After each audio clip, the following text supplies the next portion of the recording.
Sorry to disappoint, I'm not actually from England, I just went to school there, I'm from Philly. So not as cool of an accent, I know. Well, first of all, I'm so thrilled to be here. I'm a musicologist by trade, an ethnomusicologist. And my area is in African music. This is my first foray into theme park analysis and theme park music, and my second presentation ever, so I am thrilled to be here. Let's get started. So, since the inception of the Walt Disney Company, Disney has maintained a thematic interest in sub-Saharan Africa. In so doing, Disney has, in the words of Stephen Fjellman, fabricated their own African distory and steered it through the decades, a story that is often assumed to be connected to the American vantage point of Africa.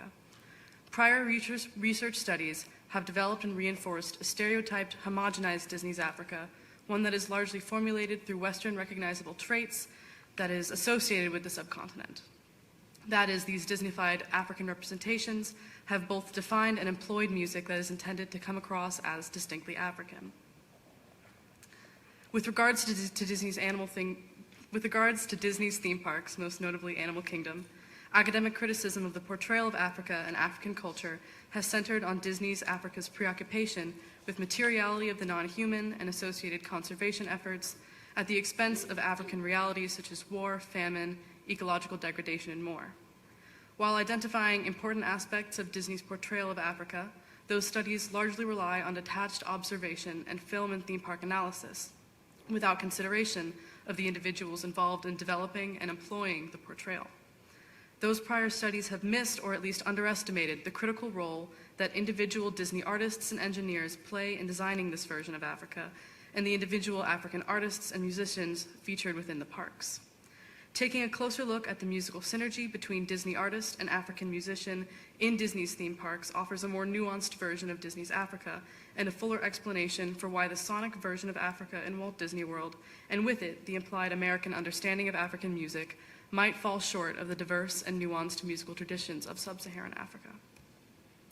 Through fieldwork recordings, archives, and Disney employee interviews, this paper deconstructs the presentation of African musicality within the portrayal of Africa in Walt Disney World, most notably Disney's Animal Kingdom and EPCOT. This paper is not intended as a criticism of Disney or its musical portrayal of Africa, rather it is an objective analysis of the process by which this African music is chosen. Understanding the process can dispel misconceptions about it and identify opportunities to improve it. African musicians featured within the sonic landscapes of Animal Kingdom, such as Remmy Ongala and Massukos, take on a dualistic identity in the park, as markers of African social and cultural dynamism and as African sonic wallpaper that reinforces an established Western image of African music.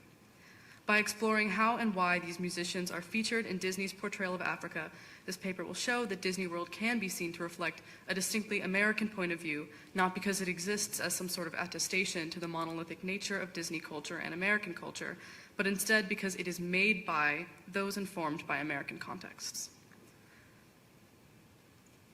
The push and pull between Disney's theme park, Africa, and the Africa of cultures, ecological diversity, and music is illustrated by the presence of Remmy Ongala within Disney's Animal Kingdom's Africa section.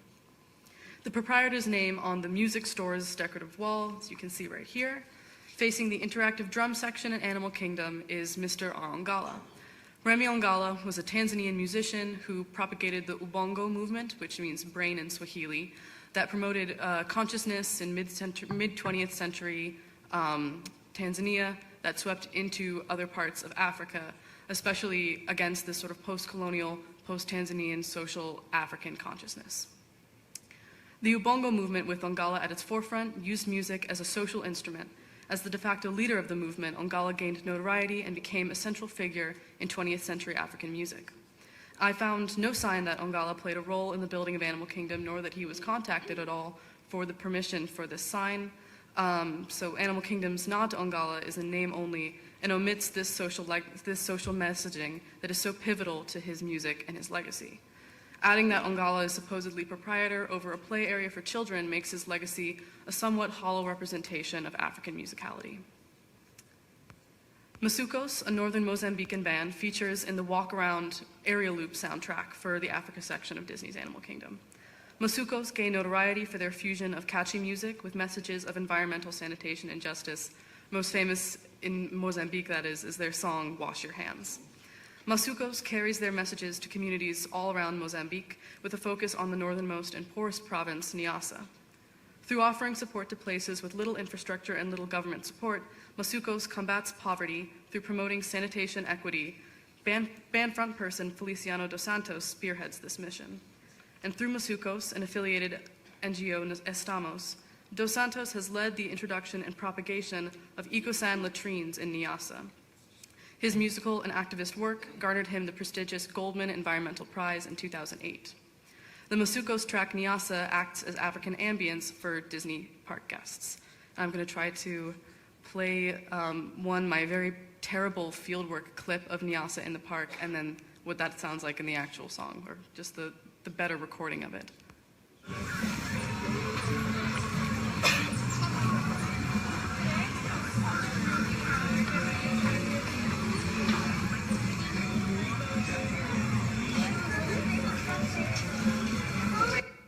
So right at the end there is kind of the most intelligible part of it, and this is what that clip actually sounds like. If I can get it to go on the right one.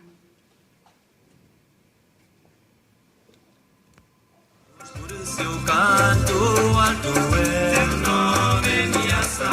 Eu canto alto teu nome Niassa. Se não tenho nem vergonha de seres assim tão pobre, não tenho nem receio de seres assim tão frágil. So by using the song Niassa in Animal Kingdom, Disney sound engineers recontextualized the song from the intentions of the song's artist. And by removing the context of this work, the band's music is stripped of its meaning beyond this predisposed African aesthetic and relegated to sonic wallpaper. And while there is nothing per se wrong with this, I just believe it represents a lost opportunity in messaging. Oops. I was lucky enough to research the art and act of developing these theme park playlists through through various interviews with theme park composers, but most notably Leanne Robar, who was a previous sound engineer for Imagineering. She explained to me that the arbiters of Disney's loop area music are themselves the sound engineers, who mostly come from a sound engineering background. Picking out the songs is just a segment of the work they do, as they are expected to design, mix, produce, and facilitate Disney sound, whether through loop area playlists, commissioned compositions, or live productions. Through her description of the music selection process, one can deconstruct and begin to question not just why certain songs and artists were chosen to represent Africa, but how theme park composers had access to them in the first place. While Ongala is an internationally known figure in African music, Massukos is not. When I last checked, that song Niassa had slightly over 10,000 streams on Spotify. I argue that it is through the social activism work of Ongala and Massukos, among others, that their music is accessible to Western audiences, including sound engineers for Disney World. In receiving the prize, Feliciano dos Santos said that the prize opened up new avenues of access for him and his music. Ongala similarly received Western exposure as a result of his social activism.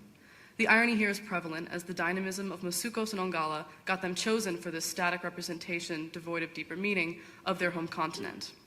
Bethany Bemis says that as early as the 1930s, Disney had transformed from an entertainment company into a quasi-official American symbol and an American ambassador. In observing the representation of African musicality through Ongala and Massukos, one can simultaneously view the processes by which this music is accessed, down-selected, and chosen by distinctly American decision-makers. I'm going to try to talk faster now. A further illustration of the process underlying Disney's portrayal of Africa is found in the scrapped EPCOT Sub-Saharan Africa Pavilion. Before being abandoned, the African Pavilion was long enough in its design phase to have sheet music for area loop playlists, as well as a script for a widescreen film on Africa written and narrated by Alex Haley. The sheet music for the area loop playlist, as well as Haley's film script, aimed to negate, but unintentionally fed into, existing African musical stereotypes. I was fortunate enough to view the sheet music associated with this through the NYU Special Collections Archive and the Norman Buddy Baker collection within. For those who don't know, Buddy Baker was a composer on staff at Disney and did much of the composing of loop area music, scores for films and performances, and alternative arrangements of pre-existing popular songs for theme parks. Baker's two scores for the African Pavilion loop music are repetitive drum music without any distinguishable melody. Without getting into too much, music analysis, this score, while it is complete, was not kind of the main thing that was the focus of this collection of Baker's on the Africa Pavilion. There were so many documents that are like the second one here on the right that detail the drums and what they're used for, what they sound like, what they look like, and also, who is going to be playing them, since this piece was written and recorded in-house. This treatment is notably different from Baker's collection of scores for the Chinese pavilion that are laid out neat and reflect a more traditional Western score. That is to say, the music is presented in the traditional format within the score rather than in ancillary papers like in the Africa pavilion music. To me, this signifies that this type of music, despite being non-Western, was inherently more familiar and intelligible to Baker than that of the African pavilion, for which he took notes that were not present within the compiled scores on the Chinese pavilion. Here, we can observe what was a seemingly inherent desire for the Africa pavilion to be both authentic and Westernizable, a troubled distinction that I believe might have been one of the reasons why the pavilion never left the drawing board. In conclusion, just with sound engineers of Walt Disney Imagineering, such as Robar, Baker's characterization, and therefore the Disney presentation of Africa and EPCOT, was based on his own connections, knowledge about, and access to knowledge about Africa. In other words, just like the sound engineers, Baker's impetus to learn about Africa, the resources at his disposal, and the avenues he followed were what defined Disney's overarching presentation of Africa. This is not intended, again, as criticism of Disney's portrayal of Africa or of its choice of African music. In fact, it serves as a rebuttal to other studies that have supposed that Disney's music is primarily chosen to serve corporate overarching interests. Based on data and analysis presented here, I argue that what is authentic here is not Africa or the Disney portrayal of Africa, but rather the path that Disney artists and engineers go down as those working for a distinctly American company. For this reason, I believe that it is crucial to have ethnomusicologist readings of Disney parks music. A study of Baker's collection of country-specific song arrangements for It's a Small World cue music could further explore how Disney's view of world musicality is through an American lens. As Baker wrote out, a handful of countries represented in It's a Small World have traditional songs of theirs arranged in a particular way by himself in the cue music. For example, in Israel, the song is Hava Nagila, France, Alouette, and Ireland, the Irish Washerwoman. Within his collection of these scores, one more piece of the puzzle is shown. That is where he found the songs. Most of them were found via sheet music compilations made by Western publishers. They were marketed as authentic to the nations and cultures that they represented. Once again, one can see how Baker's choice of songs is directly impacted by his access to them. Access that, because these compilation books were widely published, is reflective of how the average American would get to know these countries musically as well. Further concentrated ethnomusicological study of theme park music will unearth more cultural stories such as those of Massukos, Ongala, and the Africa Pavilion. To borrow Gregory Camp's notion of double diegesis, just as Disney guests are known to be both controlling and being controlled by their theme park environment, so is, with a closer look, the messaging surrounding African musicality, as the music, by being present in Disney World, is simultaneously asserting and not asserting its original messaging and cultural agency. While Disney does a fantastic job of marketing itself and its experience as immersive and cohesive, it is important to pull back the curtain through resources such as the Buddy Baker Archives and color in the blanks of how this music is chosen, by whom, and what that represents about the choosers, the chosen, and those experiencing it.